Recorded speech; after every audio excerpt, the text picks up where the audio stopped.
Hey everyone, welcome to Swan Signal Live. This is episode 58. I'm your host, Brady Swenson, head of education at Swan. Swan Bitcoin is the best way to accumulate Bitcoin with automatic recurring buys, instant buys, wire buys up to 10 million bucks. And you want to hear something bullish? We're seeing a lot more of those mega whale $10 million buys coming in. And we just, little party emojis in Slack every time we see that come in. And they're coming in hot and heavy now. Their smart money is accumulating. This is the range. We all know what's going to happen next. We're just patiently waiting for it to happen. And I, for one, hope that it will happen at Bitcoin 2021 this year in Miami, June 4th and 5th. Oh my God, it's, you can just feel, like I'm feeling it. I'm feeling this energy, and I can't wait to get down there. I've got two guys with me today who have been working tirelessly to make this event happen. Mr. David Bailey and Mr. Christian Keroles of BTC Media. Welcome, gentlemen. How's it going? Yo, what's up? Thank you for having us on the show. Absolutely. Excited to be here with the boss man. Well, you guys are the boss men. Here's what's going to happen down in Miami. This ranging 50K to 65K range is just going to get utterly crushed. And we're going to pump to like 80K that weekend. I remember Bitcoin 2019, you guys ordered it up perfectly. We went from like 8K or 9K up to 14K. Everyone was going completely nuts. The energy was high anyway, but price action on top of it it was too much. It was perfect. So I feel like we're setting up for that now. Yeah, no, we got the boiler rooms working overtime, bringing in fresh coal. So yeah, we got to take this thing to 100K at least. We're going to have parties happening. So that's the plan.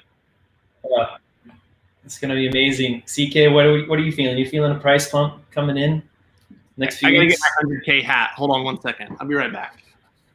Nice. We've been pounding on 200K by conference day.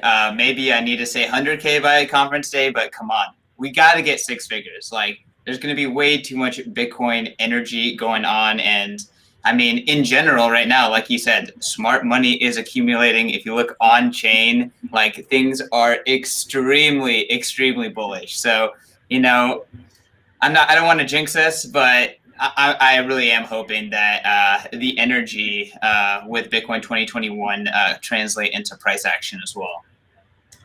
I can't. I mean, it's going to manifest. Like, we've memed this thing up to 60K. I feel like with all of that collective energy in one spot in Miami and one spot in the world, it's just going to send it. It's going to send it. I don't see how it's not going to. So thanks everyone for being here today. I know a lot of you, we're doing something new. We're airing this thing live on Bitcoin TV, so you can go to bitcointv.network and check out this show live. We're going to be airing pretty much all day, both days of the conference from the Swan Dome. And I got to say thanks to David and crew for hooking us up with the dome, because it's pretty rad. We're stoked about it. No, and you're going to have like one of the rarest commodities at the event, which is air conditioning. So yeah. That's going to be like, prime real estate. Outside air conditioning, right out by the bar. It's going to be sweet. We're so excited about it. So yeah, great opportunity that you guys gave us as sponsors, and we really appreciate it. We're going to put it to good use. So we'll be broadcasting. I kind of I've been thinking about it as like the ESPN Ocho of the conference. So we're gonna have a complimentary stream going to what's going on from BTC Media official, just kind of hanging out and talking and trying to bring some of the outside vibes to the streams here. So all right, guys, you guys are both, David has built BTC Media into what it is today, and it really is the most important media company in the space, obviously, and has carried the mantle for Bitcoin in the media space for a long time. It's awesome now to see more Bitcoin media outlets dedicated to Bitcoin only, kind of filling up the space and putting out more just really thoughtful commentary and analysis and news into the space. You guys are the banner bearers, and I would love to hear about the history of BTC Media from you and Bitcoin Magazine, and just kind of don't worry about going on too long. I'd love to hear the story personally. And CK, jump in. I know that you kind of came in a couple of years ago, so jump in with some stories as well. Well, I will just say thank you for that hype. It's failing forward. I will say CK is the secret sauce to Bitcoin Magazine and is the heart and blood working the unpaid interns overtime to crank out lots of good quality content. So yeah, no, the kind of the golden era of Bitcoin Magazine came about from us almost losing all of our money, goofing off in other things other than Bitcoin. And, we really, like, after we made and lost our I think at this point, maybe our second fortune, we were like, okay, if we're going to go bankrupt here, like we got to have something worth going bankrupt for, and something that, it is really worth fighting for. So to us, our conviction's always been in Bitcoin from the very beginning. And it really just gave us a sense of focus and drive. Once we decided to make the plunge, I think it was like December 2018 when we announced it, to go Bitcoin only. And ever since then, everything started to click. So, I mean, we were the only Bitcoin only event in the world at the time that we announced Bitcoin 2019. So, it was easy to be the biggest when you're the only one. Yeah. But that momentum has really been building since. And, thank God for the Bitcoin community and their resilience. And, a lot of people are like, wow, the timing of this event is really perfect. Well, the timing of the event's not perfect. We just refuse to back down on doing this event. I mean, the American Revolution was not paused because there was yellow fever about. Is a revolution, and this is like the front line Bitcoin counterculture and movement to the mass. And so, like, this event has to happen. Like, I don't care if 1% of the people at the event die. Like, that is a worthwhile casualty in the fight for freedom for the world. And so that's what we're trying to do here. This is not a conference. This is a festival. So, Bitcoin Magazine as a whole, it's got a really cool history. It's been around a really long time. I actually think it's the oldest continuously operated Bitcoin company in the world. It was founded by a group of effectively the first plebs, the first taco plebs of the Bitcoin world, which one of those plebs was Vitalik Buterin. And it's funny that we're having a conversation about the history of Bitcoin Magazine, because I got an old computer back from the repair shop yesterday. Last night I was like browsing through it, and it has like 2013 photos and 2014 photos and old contracts when you were getting the business going. And I found the contract where we actually bought Bitcoin Magazine from Vitalik in 2014 so he could go do his Ethereum thing. And it turns out I actually owe Vitalik $12,500 right now. So I think he's doing all right. Right on that. Feel very guilty. There was a clause in the contract that said, after we make our first $100,000, I have to pay an additional $12,500 to Vitalik. And it took us so long to make $100,000 off of Bitcoin Magazine in the early days that like everyone just forgot that was in there. So, but yeah, I mean, it's really like we think of Bitcoin Magazine not only as like the crown jewel of our company, but as like a religious, site, like a holy site. And like, we're not really truly the owners of Bitcoin Magazine. Like, we're like the caretakers and custodians of Bitcoin Magazine. And we have a responsibility to like take that brand, take that holy site and, do as much as we possibly can to honor its legacy. So, as long as we own it, Bitcoin Magazine will only be Bitcoin focused, and we look forward to documenting and archiving hyper Bitcoinization. That's the goal.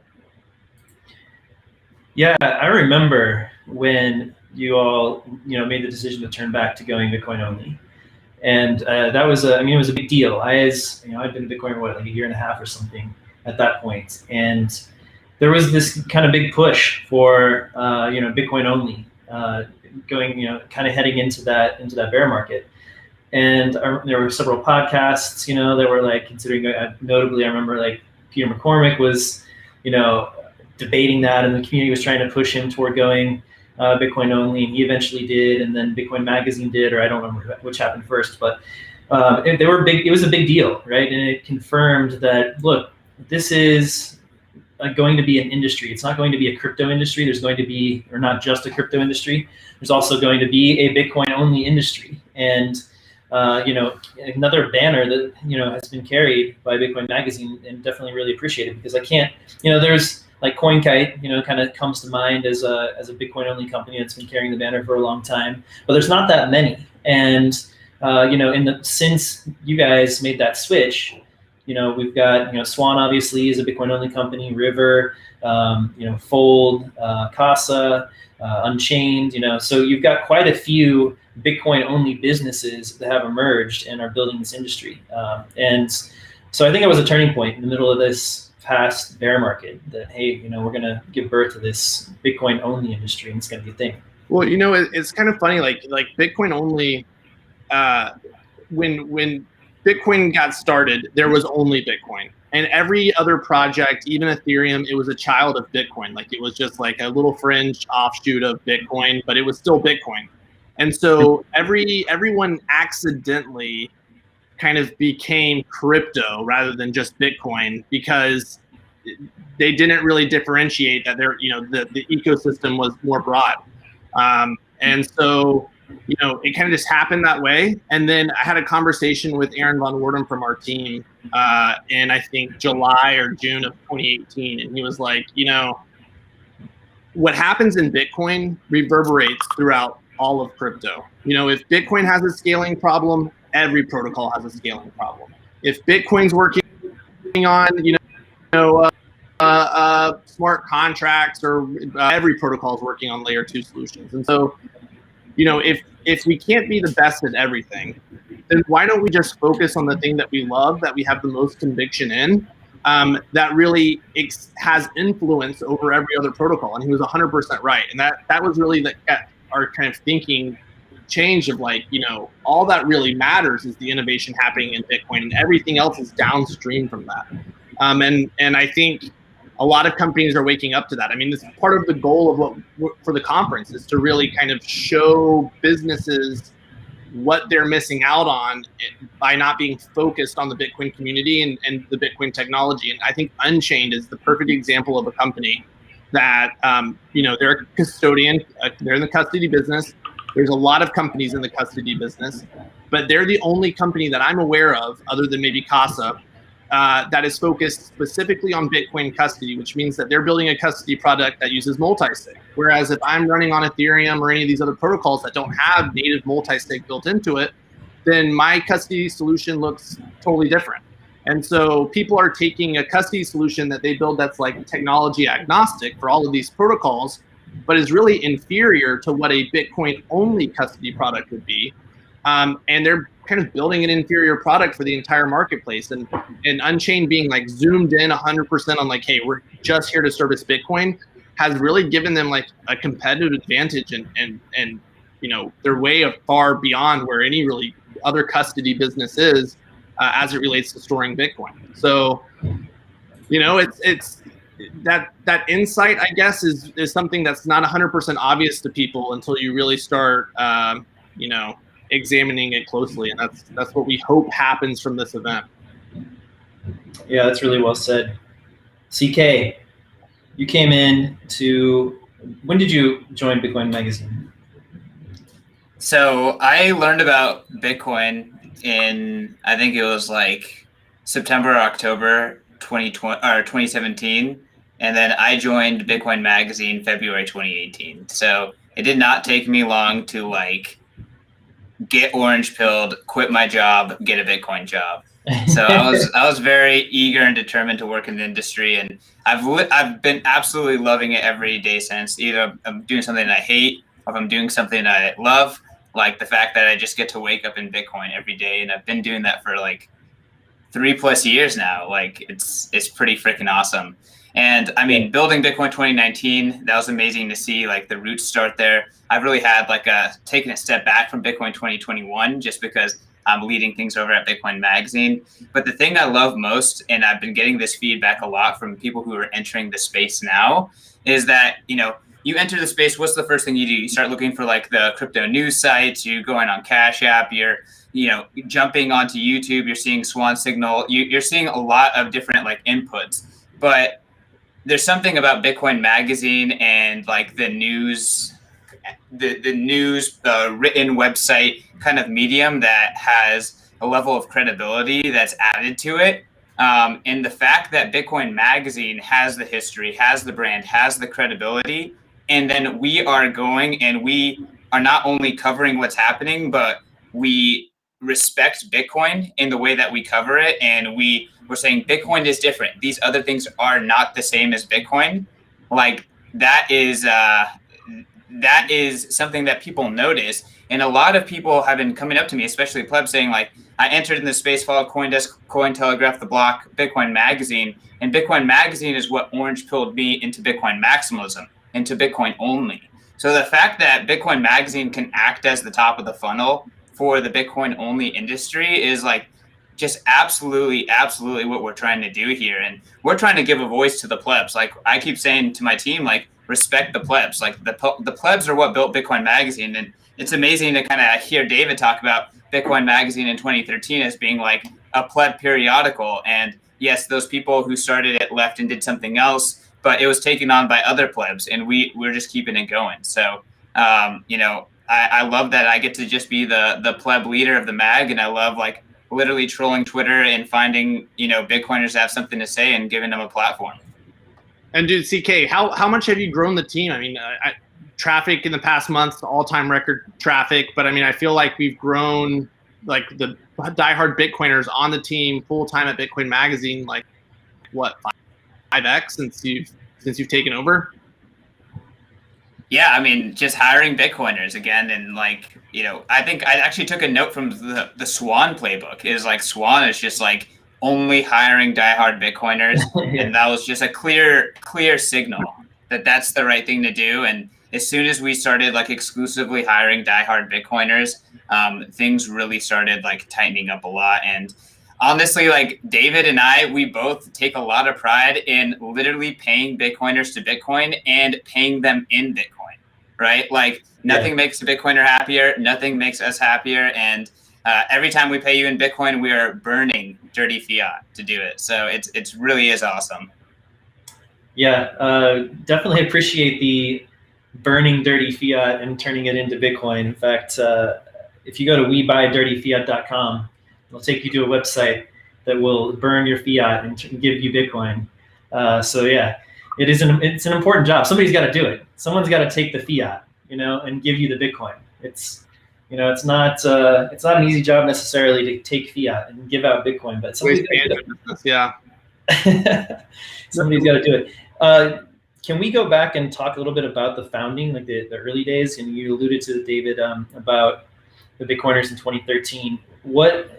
Can you talk about who those people were and what the magazine was like then? Was it just sort of like literally like a zine that was thrown together and distributed out? Did it start like something like Citadel 21 is today? Is that yeah. So they registered the domain in 2011. They launched it in 2012. And this was like a Bitcoin magazine. Part of the reason it has such a special place in people's heart is because at this point in time, the Bitcoin Talk forums was where everything happened in Bitcoin. I mean, they're still active. It's a cesspool, but there are threads there that are like 20,000 pages deep that people are still talking on. So everything happened there. And you can imagine as you're trying to evangelize Bitcoin to, a pre-coiner, telling them, hey, go check out Bitcoin Talk forums and jump into the cesspool really is not the best user experience.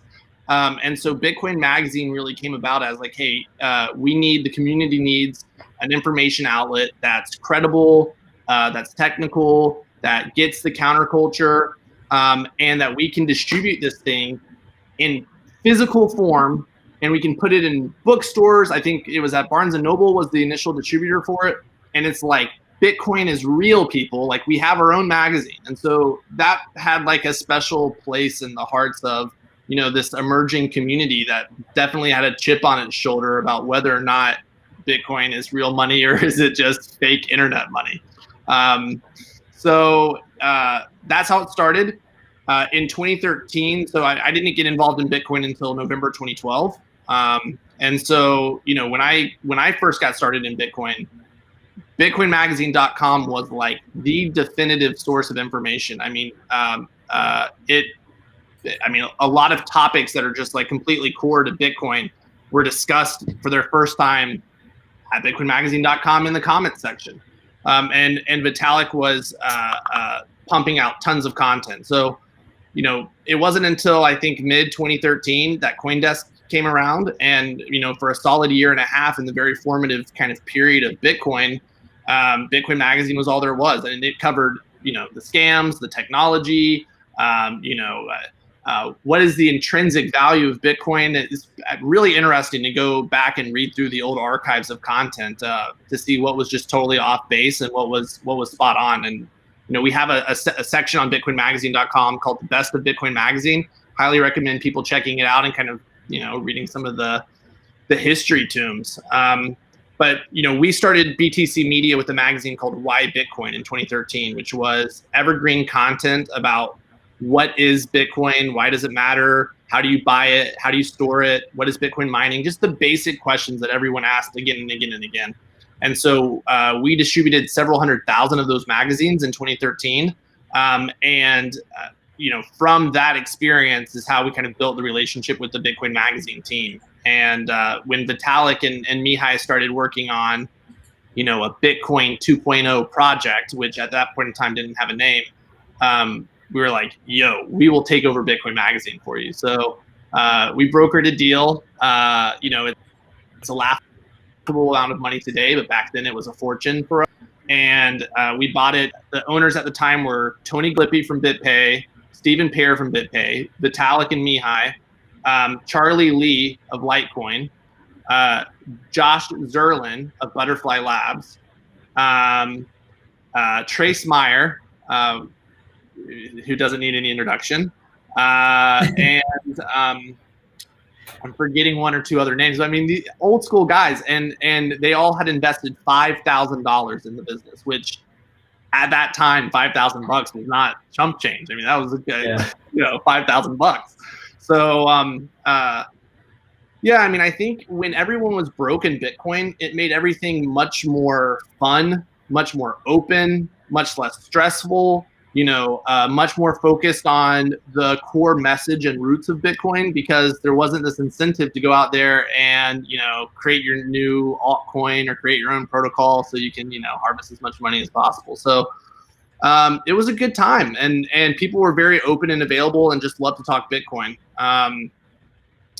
Yeah, man, those were the glory days. And part of what we were trying to do with Bitcoin 2019 is, like, after the launch of Ethereum, after the block size wars, civil war, like, the community had gotten so fractured and so just bitter about everything. Yeah. It was like, hey, okay, we need to rebuild the Bitcoin community that was here in 2013 and 2012 that, like, captured people's, like, hearts and minds, and we need to bring back the Bitcoin movement, and, like, we need to move beyond all of this, like, fractured community stuff. Like, Bitcoin is what it is. It can't be changed.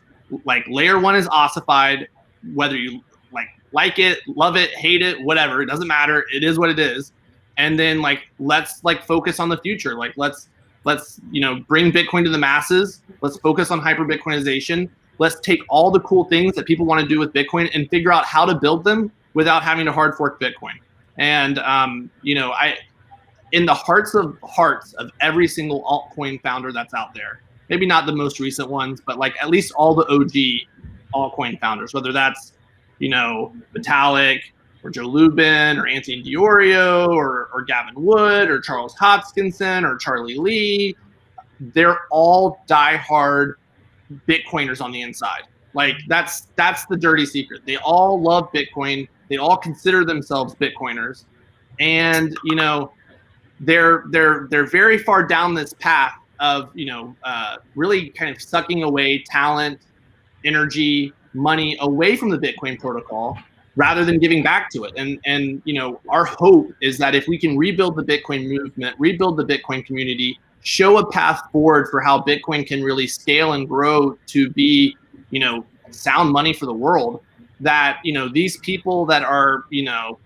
totally wasting their time in other protocols can come to a realization that like Bitcoin is really where they need to compound their time and energy and effort and come back to Bitcoin. So, you know, the Bitcoin Twitter is in the bridge burning business. You know, someone's got to build the bridges for them to be burned later. So we're trying to like do some of the bridge building. And you know, I actually was chatting with Roger Ver this morning briefly. Roger's this close to coming to the conference, and I've told you, are you kidding? You can only come to the conference. You have to abide by the rule of like you can't talk about Bitcoin Cash, you can't criticize Bitcoin Core. Like you can only be there to talk about what's awesome about Bitcoin and like how can you productively give back to it. And wow. You know, for 2019, he was like, no way, can't do it. You know, for 2020, he was like, you know, only if Bitcoin Cash can be a part of it. I'm like, sorry, Roger, that doesn't abide. And then for 2021, he's like, I want to come, but I don't think I can do it this year. And then he told me this morning, maybe Bitcoin 2022. So if we can get Roger here back to supporting Bitcoin Core, boom, baby. Oh my God. All right. So that would be quite an accomplishment. I mean, we're building the biggest coalition in the world, and we got to talk about like, you know, what is the endpoint? What's the goal? And it's hyper Bitcoinization, and everything else is noise. Everything else is distraction. It doesn't fucking matter. It's like we have to free humanity from the chains of fiat, and that is all that matters. And so anyone who's on board with that mission, anyone who's on board with that message, they're part of the coalition. I don't care if they're ISIS. I don't care if they're, you know, cartels out of Mexico. I don't care if it's Roger Ver. I don't care if it's Justin. Bitcoinization, and you're going to be back to Bitcoin. Like, join us in this crusade. Yeah, it's a larger mission, right? Even if I mean, Bitcoin is for enemies, Bitcoin's for everyone. That includes, you know, North Korean terrorists or whoever you hate the most in the world. You know, that's the way a global free market works, y'all. All right, and it's the good outweighs the bad when it comes to freedom. So that's that's what we're here for. Yeah, bringing Roger back would be an incredible feat, and I think Bitcoiners are in general. I mean, you know, widely very open to welcoming back, you know, people who have gone astray from the mission or tried to fight against Bitcoin or tried to scam people in some way or another. And, you know, that would be, to me, the ultimate testimony to coming back into Bitcoin and being accepted with open arms. Like, you know, when we tried to do this for Bitcoin 2019, people were like, you know, we invited Jihan to come speak, and he was going to speak at the conference. I remember that. Like, we went to Beijing. I met with Jihan. I'm like, Jihan, like, you know, you run the biggest Bitcoin mining company in the world. The Bitcoin community, like, wants your support. Like, you just have to, like, we want you to come to the conference, but these are the rules. You know, same rules I told Roger. You can only talk about Bitcoin. You can only talk about how you're, like, what you can do to support Bitcoin Core. And he was like, I'm on board. And we got a ton of flack from the community saying, like, there's no way this is, you know, there's going to be fights at this conference. People get there. All right. Like, guess what? When you talk to someone face to face, you realize that you agree on 99% of things. That it's just like these couple of edge things that you disagree on. And people built new friendships. People discovered, wow, the Bitcoin community is way more vibrant than I thought. And there were people that were like, you know, diehard Bitcoin Cash people or diehard Bitcoin SV people or whatever, who after that conference are like, dude, I love Bitcoin Core. What have I been thinking or saying or doing all this time? I need to give back to Bitcoin. And like now they're good practicing Bitcoiners, you know? So I'm giving an unpopular opinion here, but I saw it in action in Bitcoin 2019. People are going to see it in action at Bitcoin 2021. And when we do Bitcoin 2022 and take it to 50,000 person event, they're going to see it there too. Like, this is the movement. Yeah.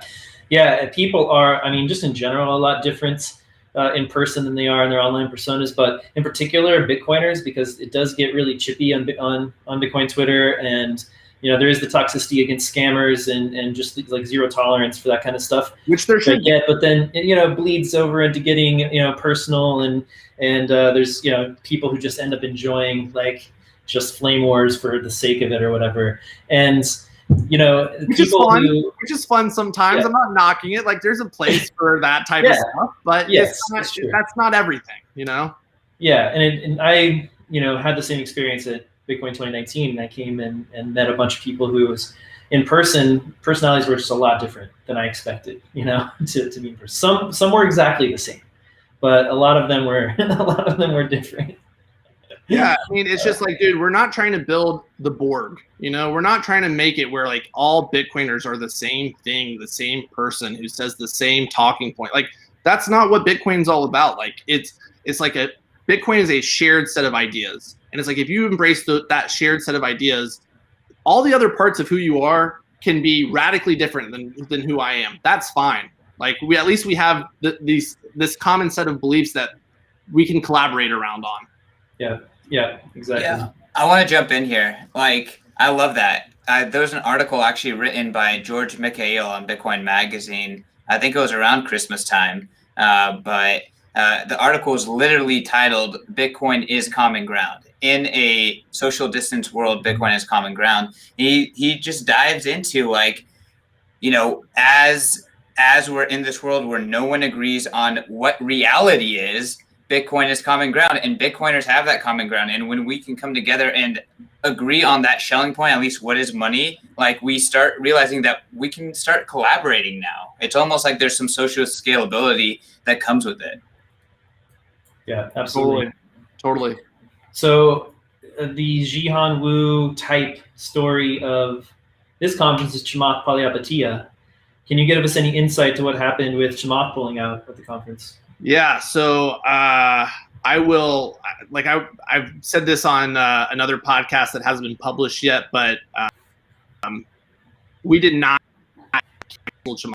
I am not on the cancel in the whole cancel culture vibe.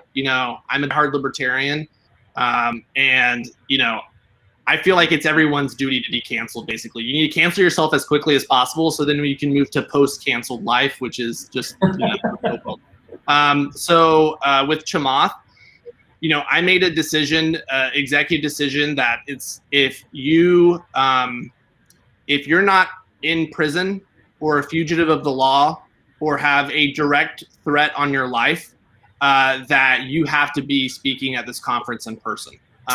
And when we did the conference originally in LA, Chamath committed to speaking in person because LA was close.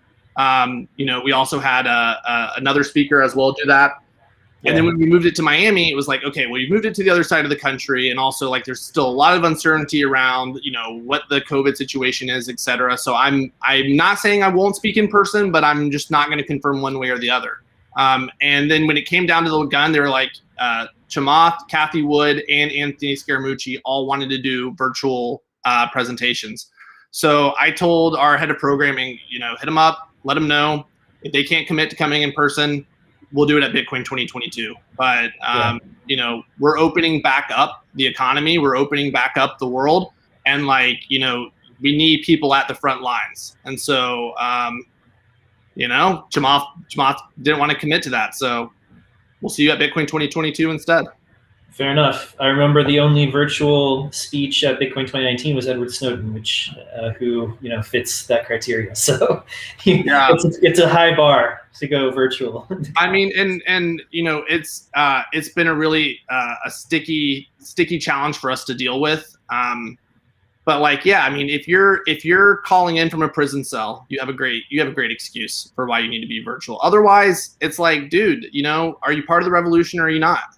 Yeah, be here or you're not. Well, I do want to jump into on Chamath. Like when we added Chamath, he was saying all the right things. This is the depth of the pandemic. He was getting on TV and defending the little guy, sticking it to the bankers, talking about Bitcoin. And since then, he's revealed a lot more information about himself kind of to Bitcoiners. So I don't even know necessarily like what qualifies for Bitcoin 2022. We do have a pretty strict policy with initial invitations. So You know, that's pretty important. There are people that are on their lineup that, you know, people want to get canceled, but here's the reality is, are they doing something important for Bitcoin? Are they making an impact for Bitcoin? That's our criteria. Our criteria is not whether or not you think that they are a shitcoiner. Okay. So like, that's the reality. Every speaker who's speaking at the conference, we are 100% explicit with, you can only talk about Bitcoin. Like if there's any misalignment on that whatsoever, this is not going to be a fit. So, you know, we have people that like other stuff, other cryptos, they like Ethereum, they like NFTs, you know, frankly, from our perspective, like, you know, that's the same thing as them liking, you know, Beanie Babies or yoga or whatever. It's just irrelevant to what's happening at this conference. Like, do you have something to contribute to the conversation about Bitcoin? Are you doing something dope in Bitcoin? Do you have something that's Bitcoin related or Bitcoin focused to announce? If so, we wanted to have you as part of the event. And like Chamath, like some of the stuff he's been saying lately is very cringe and ridiculous, but you know, the guy also, you know, bought Bitcoin in 2013 and has hodled from 2013 to now.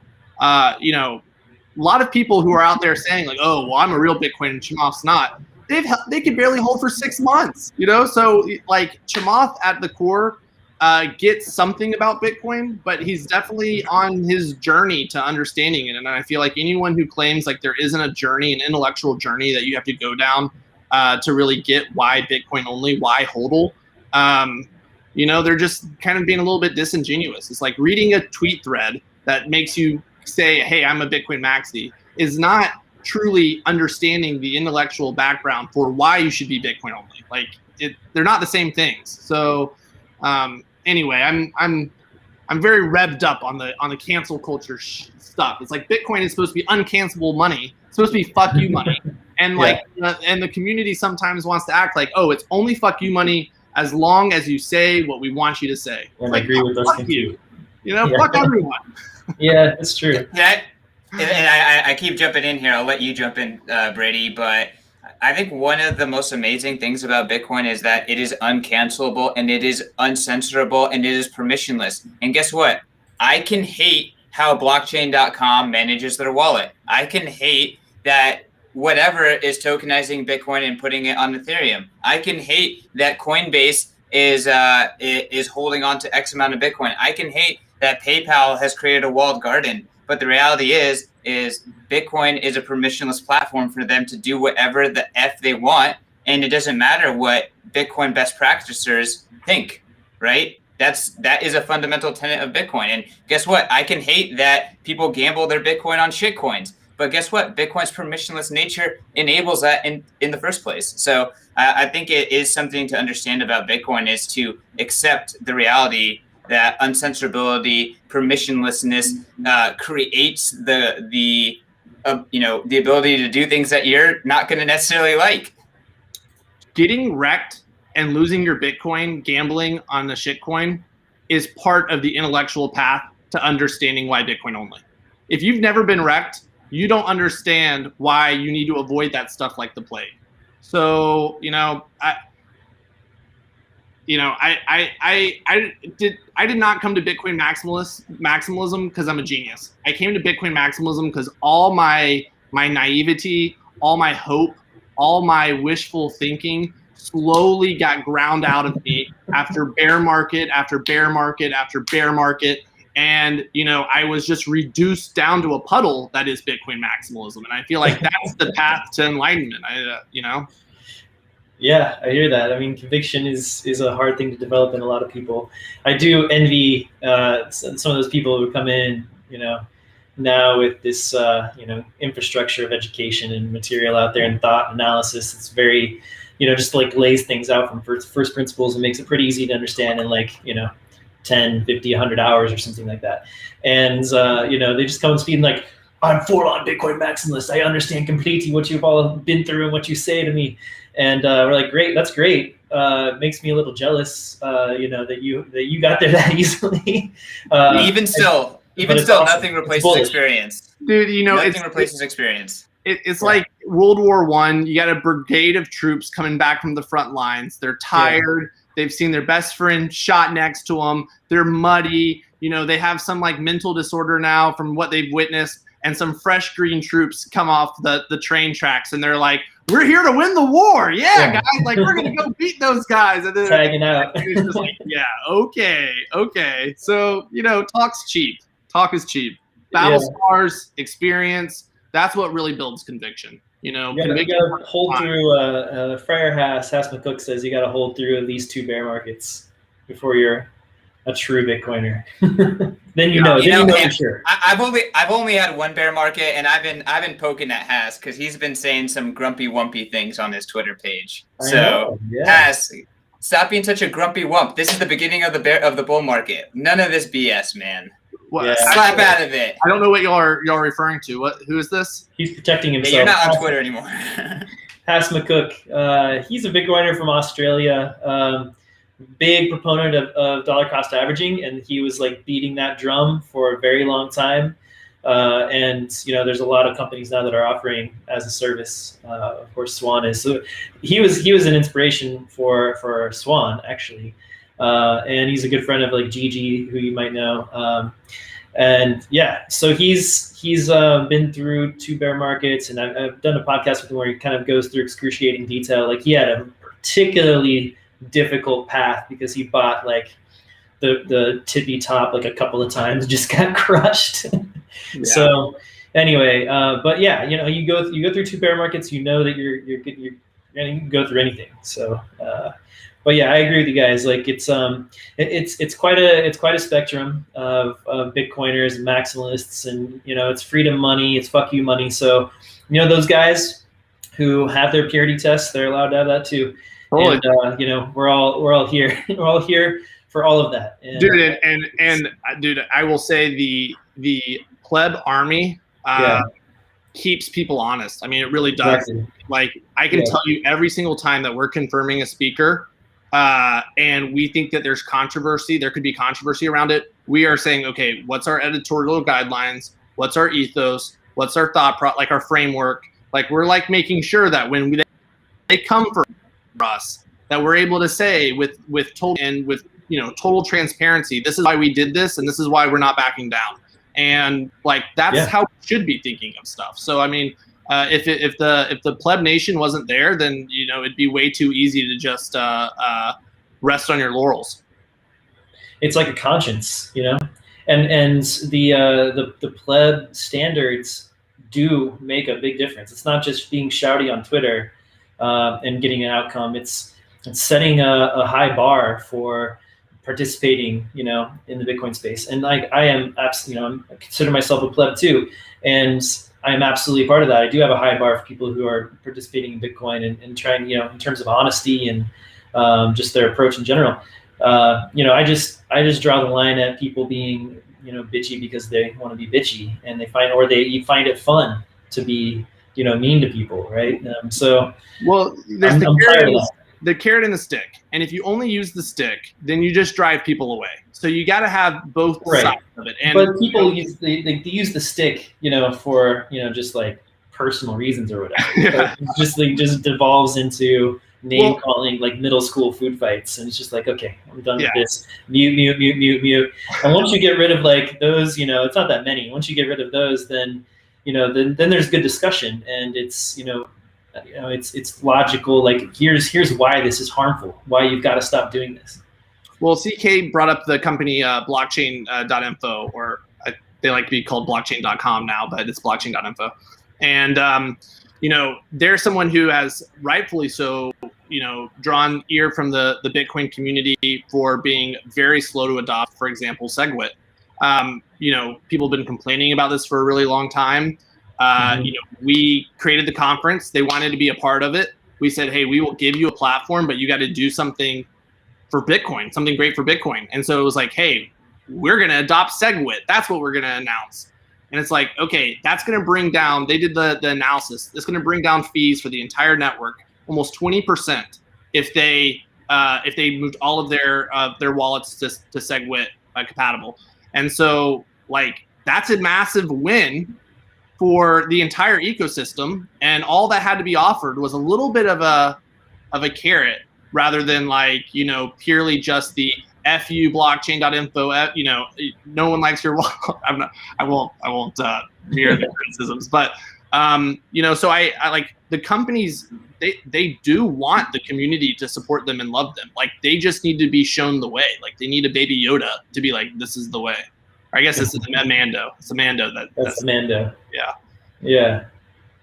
Yeah. I hear that. Well, and I don't want to spill the beans, but you know, someone who is absolutely in the Bitcoin community, you know, was messaging me about, you know, needing to try to like help stimulate Lightning adoption. He's saying like none of the big wallets have Lightning, and I was like, well, let's fix that at Bitcoin 2021. And he was like, well, are you sure all the big wallets are going to be there? I was like, yeah, the big wallets are going to be there. And he looked at our sponsors. He's like, okay, let's talk, right? So the reality is like, again, Bitcoin's permissionless. A lot of the big wallets, blockchain.com, BitPay, other ones that are in the trenches, like making enterprise adoption happen.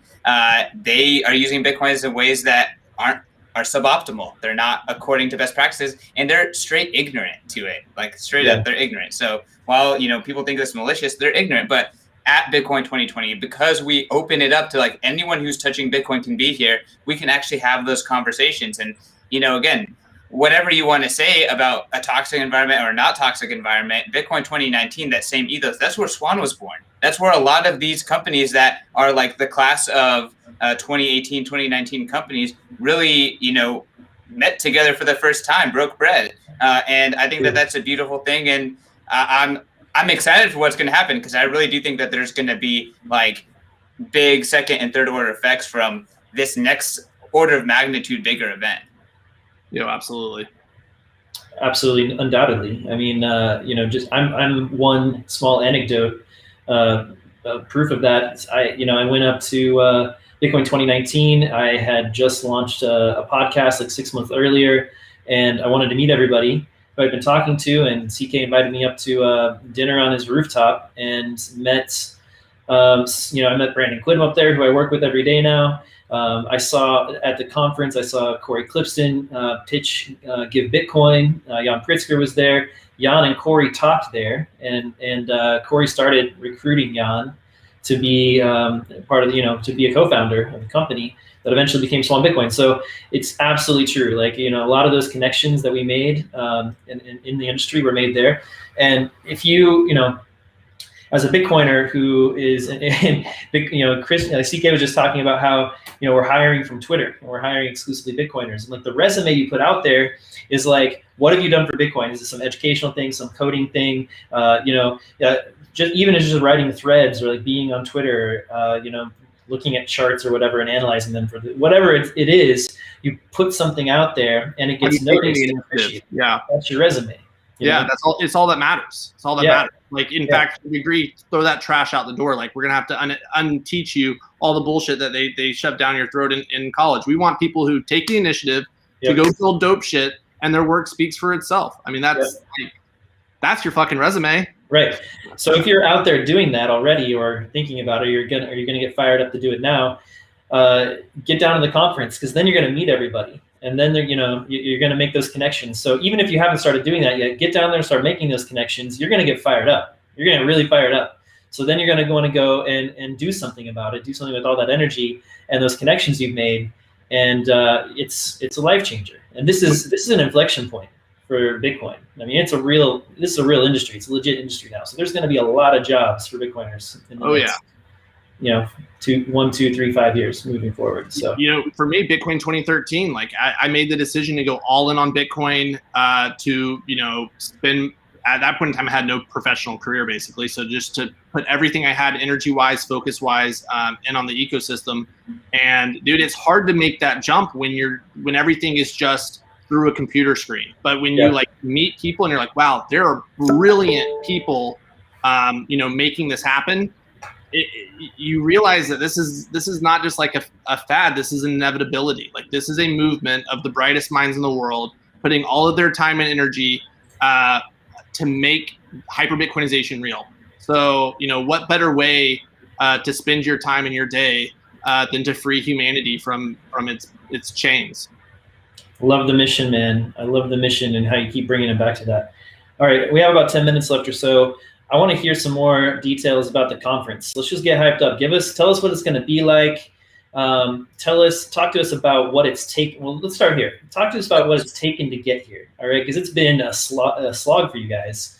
So let's honor that for just a minute. But then let's just get hyped up and talk about, what should we be excited about? What cool events are going on around the conference? Who's going to speak there? What's the venue going to be like? All that stuff. Man, so big can of worms to eat in 10 minutes, but yeah, it has been a fight to get to this conference. I want to just give a shout out and my the most sincere love I can possibly give to the Bitcoin community, who's been unbelievably supportive of us. When we had to cancel Bitcoin 2020, we were really in a pinch because we had paid almost all the cost out for the conference.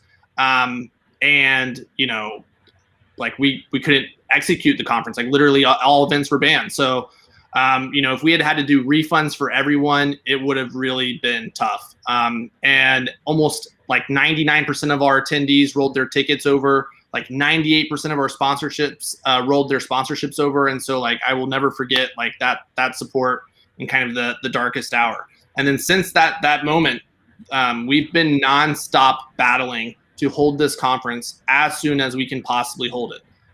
We moved it to the city of LA. We thought, LA would be a place that we could scale up the event. It's easy to travel from China. LA was a political disaster. And so we started realizing we have to find other options as soon as possible. And so shout out to Mayor Suarez from Miami. He welcomed us with open arms, and he basically told us hey, I will beat with a baseball bat anyone I need to in order to remove hurdles for this event. And so we locked in a deal with the mayor at the end of January.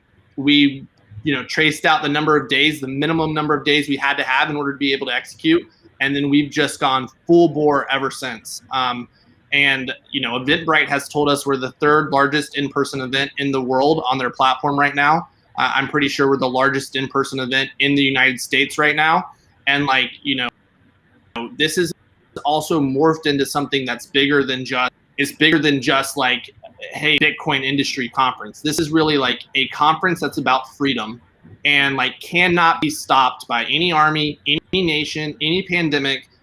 This conference is going to fucking happen. And we're hearing from event organizers around the world, mostly in the United States, but really around the world, who are looking at this event and they're saying, wow, you are you're treading the path that others can follow behind. And it's the world's already relying on Bitcoiners to stand up for humanity. That's already the dynamic that is unfolding here.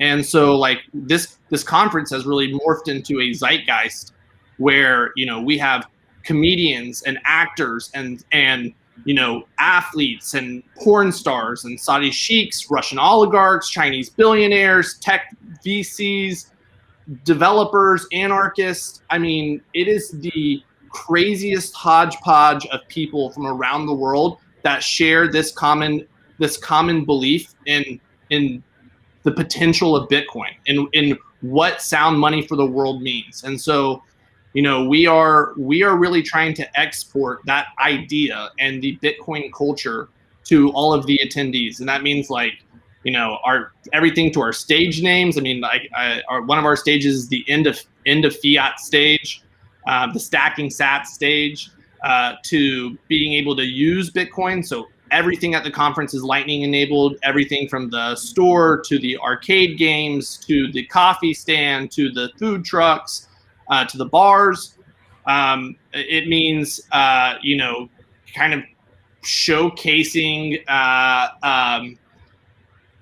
fun and exciting applications of Bitcoin. So, I mean, we're going to have gambling, we're going to have auctions, we have, sumo wrestlers that we're going to use to help determine which taproot activation methodology is the best one to use. We really are trying to create a cultural moment for the world. And I mean, we've gotten a hit for couple of our speakers. But we have a panel that I'm super excited about that one of those individuals is on, called the Pay Me in Bitcoin panel. I really see one of the things we keep hearing again and again is people are very interested in this Pay Me in Bitcoin concept. And if we can get celebrities, if we can get people who are culturally relevant to demand payment in Bitcoin, like I think that can become a thing actually. So we have one of the biggest, the owners of one of the biggest record labels in the world on that panel talking about paying rappers in Bitcoin. We have a rapper on that panel, Money Man, talking about getting paid in Bitcoin. We have Floyd Mayweather, who's going to be demanding to be paid in Bitcoin. So I mean, this is really so fucking dope. I mean, every single day we are getting calls from senators, businessmen. I got an email about an hour ago from SoftBank. I mean, this is like everyone in the world is going to be paying attention to this event. Everyone in the world is going to be looking for a path forward for humanity. I mean, people look out your windows. It's like we got lockdowns, we have inflation, we have a broken monetary system, we have literally the most totalitarian regime that people have ever fucking seen in this nation. And like this conference is leading a path forward. Bitcoin's leading a path forward for the world to see an alternative vision for how this can work. So like we're just a humble little event, but like the Bitcoin culture is going to reverberate through what we're doing here. And I hope every person that comes gets inspired about how they can contribute back, and they can take this little piece of Bitcoin culture back home with them and share it with their friends and their relatives. And like the faster we can make the sooner that we are from breaking loose from our chains. And so like the future is bright, and Bitcoin paints the only bright vision that's out there. Otherwise it's just despair. So anyway, I'm fucking psyched for this conference. This has been, 2 years in the making. We've poured $5 million+ into just the Miami event. And we are going to throw the dopest party the world has ever fucking seen. Like in my mind, what I wanted to be like is that scene in the Matrix where they have one last party before the robots make it to like the Matrix city, and they're gonna fucking destroy humanity, and they're like, we're gonna rage for one more night. That's this conference, all right, people. So do not miss it. That's amazing. Oh man, I can't top that. CK, what do you got, man? That's amazing. I'm gonna come down there early. I'm gonna get my plane tomorrow. And I'll Dude, I can't top it. I look, like, honestly, you should have just interviewed David, because like I just can't bring it like David. But in general, like Miami it's already taken over by Bitcoiners, but like it's truly gonna be Bitcoin week in Miami. It is like South by Southwest level. Like there's multiple competing events that are just trying to like soak up some of our energy. And I mean, if you just go to b.tc/conference and click on the satellite events, you can see there's already like 25 side events, multiple beefsteaks, multiple athletic tournaments, multiple side meetups and parties and stuff like that. And we still got 4 weeks until the conference. So there's going to be a lot more events here listing on the site that are not even going to make it to the site. Go to our community of over 1,000 people who are already like talking about the conference every single day on Telegram. And follow the conference at the Bitcoin Conf on Twitter. Go to the website, sign up for the email updates. Follow Bitcoin Magazine. Follow me at CK_Snarks. Do all those things. And I mean, if you're not in Miami, you can at least catch the live stream, but you're really truly missing out. If you love freedom, you got to be there. If you don't love freedom, probably not the event for you. Fantastic, guys. I can't wait. Oh my God, it's 3 weeks away. Now I'm even more fired up than I was before. I love the mission, man. I love hearing David. Just, you can tell at the heart of this company is a man who truly loves freedom and loves the Bitcoin cause, and you can feel it emanate out through everything that Bitcoin Magazine is doing, and obviously this conference. So, David, man, it was great to talk to you today and hear from you. Inspiring stuff. Yeah, thank you for the platform. CK, thank you for being a boss, making Bitcoin Magazine amazing. Look forward to seeing everyone in Miami. All right. We'll see you guys there. Ciao. All right. That was fantastic. Totally inspiring. David's got the love. He's got the energy. we are going to have such a great time down at the conference. Of course, we've got the Swan Dome, and I think we mentioned at the top, toward the top of the episode, this is going to be outside near the 360 bar. There'll be 3 domes, I think, or several anyway, 3 or 4 or 5, whatever. Swan will have one of those. It's literally going to be a dome tent, 35 feet wide or so, and air conditioned inside. We'll have some tables set up, merch. We have all kinds of events going on inside. We're going to have free baklava provided by Bitcoin OG Mandrick, for instance. We're going to have some book signings going on, and we're going to be broadcasting from the dome the entire time. So we'll bring in speakers from the stages, podcasters, plebs, everybody will come and sit down and hang out and talk to us. We're going to have some other podcasters as well, come and actually host from the Swan Dome. So we're getting all that scheduled and set up. Brecky's got some other, fun stuff in store for everyone who's going to be hanging out at the Swan Dome. So look for us. It'll be easy to see as you come into the conference. So make sure you find your way in and say hi and join us. Of course, we'll be, most of the squad is going to be there. So like 15 of us, I think, are going to be there. So we'll be all over the satellite events and stuff too. Make sure you come and grab us, say hi. We'd love to hear from you. I'm so excited for this. This is going to be so much fun. Bitcoin 2019, as I said earlier in the episode, really launched my career. No hyperbole, absolutely 100% responsible for helping me launch my career. So come down to Bitcoin 2021. This is a tipping point for this industry.